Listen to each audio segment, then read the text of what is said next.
Final Boss Showdown!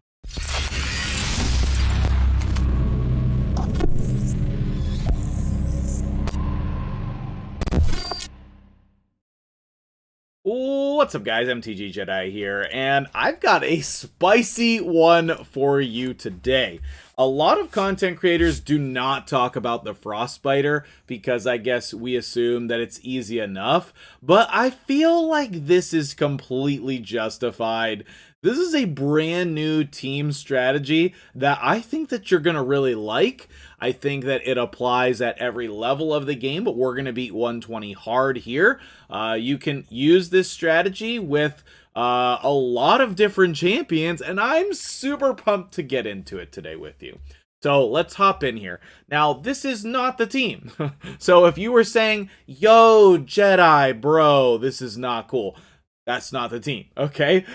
This is the team that I used previously to beat the Frostbiter, and I'm not even saying it's ideal, okay? But I am saying that it did work. So if you have these champions, Lydia is a great champion to keep in here, but I know that a lot of people don't have her that are trying to beat the Doom Tower before they get her, and so that is not the team.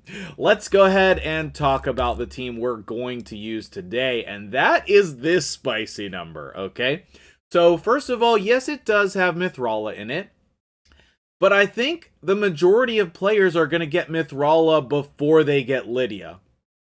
I mean, tell me I'm wrong on that, but I think at this point, a ton of players have Mythrala. She is S tier for this boss. She is so amazing in so many areas of the game, but especially this one. She is particularly good here. This accuracy in all battles aura is going to help you hit the accuracy numbers that you need. Because the Frostbiter, you need over 600 accuracy. Okay, so on that previous team that you saw, I had Lady Kimmy there. Lady Kimmy is helping me hit those accuracy numbers because she gives increased accuracy.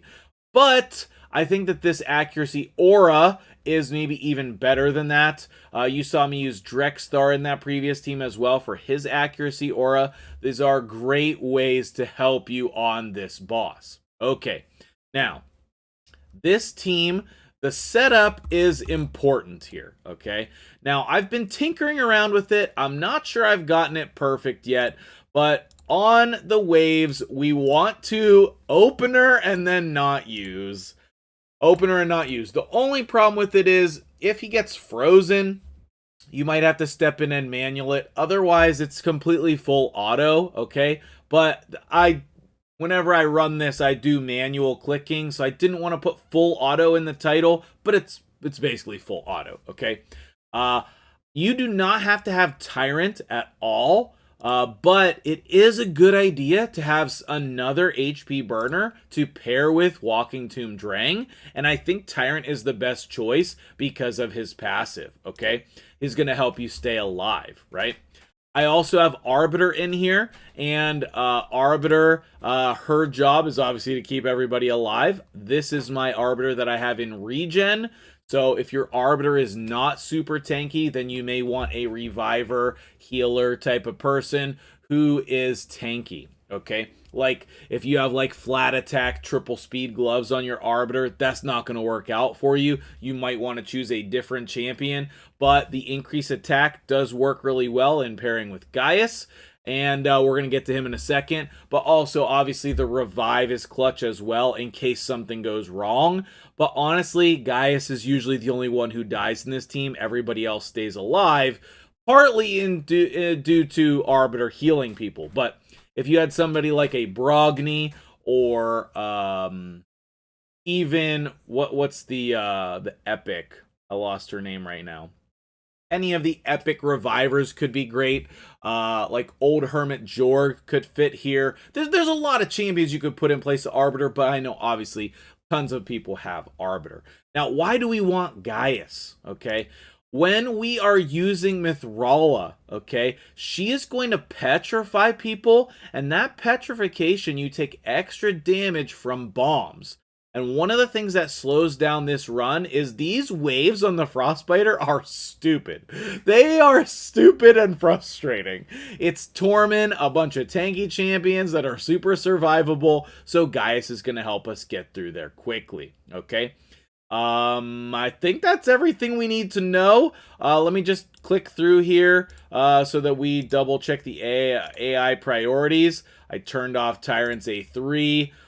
Drang, I turned off his A3 until we get to the boss.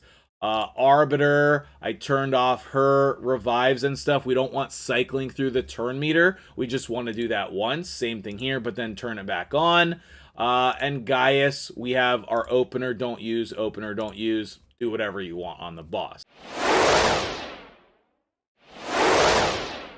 Okay, so let's take a look at this team in action. Let's jump in here to the Frostbiter. Now, one thing that you want to pay attention to is if Gaius gets frozen, then you will need to manual that first turn there. But as long as he doesn't, these enemies should pop. And that's all we're looking for.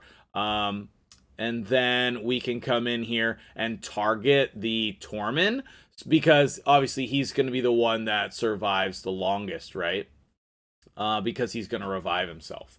Obviously, Lydia is great here. You can actually replace Tyrant with Lydia in this team if you have her, and then that'll give even more consistency. But I did want to show this team without Lydia for those of you who don't have her.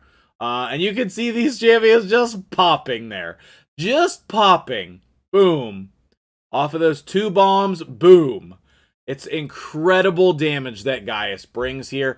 Now, unfortunately, it does still bring us to about a minute per wave, but that is all right. That is all right. Then we're going to target again, and as long as Gaius doesn't get frozen, then again, we can do the same thing.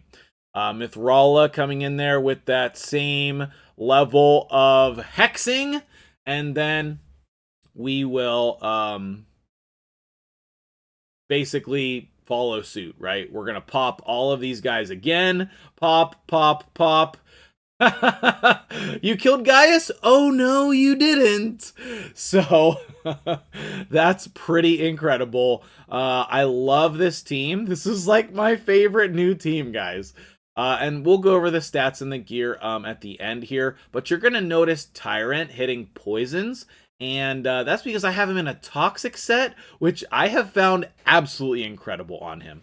The main 2 areas I use him is in my spider farm team, and then here. So you don't really need a lot of gear requirements for him. Now, we're going to deal a lot of damage to the spiderlings, but I think that we actually want to target the main spider here.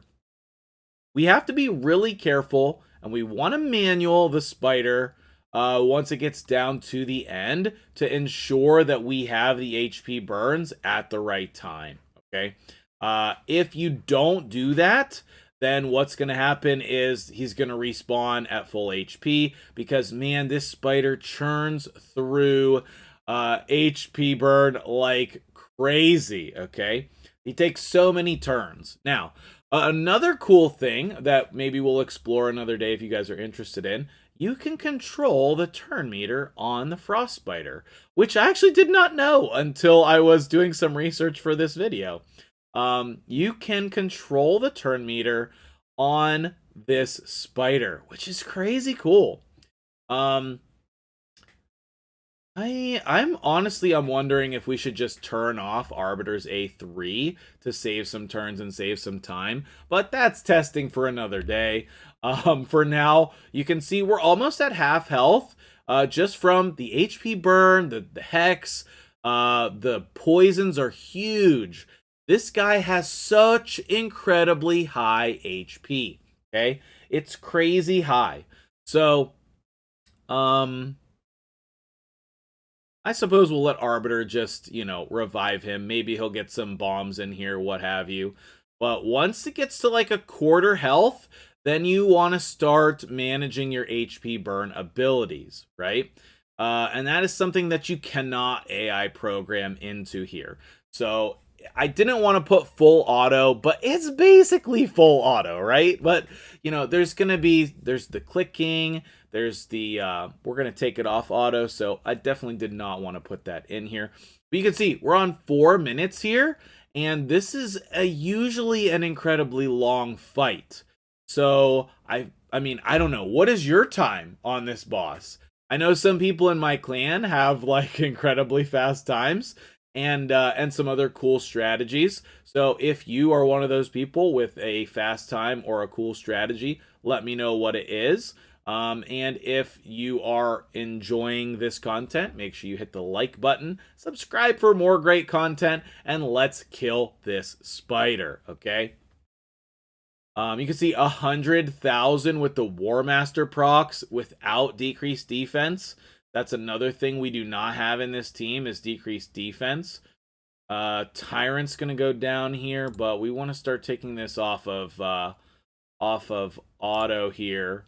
So because we're at a quarter health, we want to make sure that we have the HP burn off of cooldown, so that we can use that at the right moment, and then the spider will not get revived, okay? I did not realize that this was an attack. That is pretty dang cool. Let's go ahead and do this. Gaius, no, let's just A1. And then War Master on Gaius as well. Pretty sure that was for Bommel. But, you know, we could do Tyrants. What is it called? We could do Tyrants A3. However, I don't like to do that because then it typically just gets ripped off. Gaius dead again. Again, we also don't care. And then once he gets down to about 1/8 of his health, then we want those HP burns to go on. So all we will do is we will continue to fight down until he's at a little bit lower health. We'll cleanse here. Okay. Yeah, we'll boost. Decrease attack does very little. I feel like maybe we could do the HP burn here, but let's wait a little bit longer. And then the nice thing is, if you mess up, you get another half health and 2 little spiderlings to come at you. So let's do the Hex. Let's do Arbiter, and then we're gonna start doing some HP burns whenever we get another turn. Let's cleanse here so that we do get another turn. Let's boost. Okay, decreased speed is on us. That's no fun. Did we get this one? Okay, we did. Get some poisons on there. Okay, we got that for 3 turns. So let's activate. Okay. Let's do this. This. And I don't actually know here if Drang activates. There we go. I was going to say, I don't know if Drang activating the HP burn, if it's the last tick, will cause the spider to not revive or not. So if you know the answer to that, let me know. And let's take a look at the damage here, okay? Now, the damage is going to be a little bit misleading. Tyrant looks like he has the most amount of damage, and that's because Drang is activating those HP burns, and that damage is given to Tyrant. But look at Mithrala, 6.6 million, Tyrant with 18 million, Drang with 8 million, Arbiter and Gaius both with 1.7, and a lot of that is War Master procs. So, man, I absolutely love this team. And you can see, this is my best time. 7 minutes and 8 seconds. And I actually think that it could have been faster than that. I'm going to try this on my own time with Lydia in place of Tyrant. Let me know if you feel like we can optimize this team any further as well. Let's take a look at my champions. I have Mithrala in regen plus perception. Yes, she does have a high-ish accuracy, but it's only 512. Okay, I don't actually think like that's too high, but she is in regen. Okay, We have Arbiter in regen as well, 308, I believe. Again, this could be any other reviver. Here's my Gaius stats with some accuracy, but you can see not that much. You definitely want like 330, 340 if you're going to be using him on the waves. Okay, so make sure you have that accuracy. Then we have Tyrant in the amazing Toxic set. And again, his accuracy is not that high, so you can see why we're risky a little bit there with the accuracy. And then Walking Tomb Drang, I was able to put crit stats on him in lifesteal, so that's a pretty good build, I would say. He does not need any accuracy. You saw that in his kit. And then most of the masteries look like this. Most of the masteries look similar to this with War Master. Actually, let me put myself back over here. Let's flip to my stream view, and we will flip back over all of those so you see the masteries. Tyrant, not fully mastered. Gaius, here we go, with the War Master and the accuracy. Arbiter even, I have War Master on because, again, I use her in Hydra. And then Mithrala, I have the accuracy still on her. More accuracy, the better. But also, this was the arena build that I also use in PvP. I believe all of these champions are booked, especially Walking Tomb Drang, because you want this to be 100%. Okay? You want this to be 100%. Let me know what you think about this team in the comments below, and I will see you guys in the next video.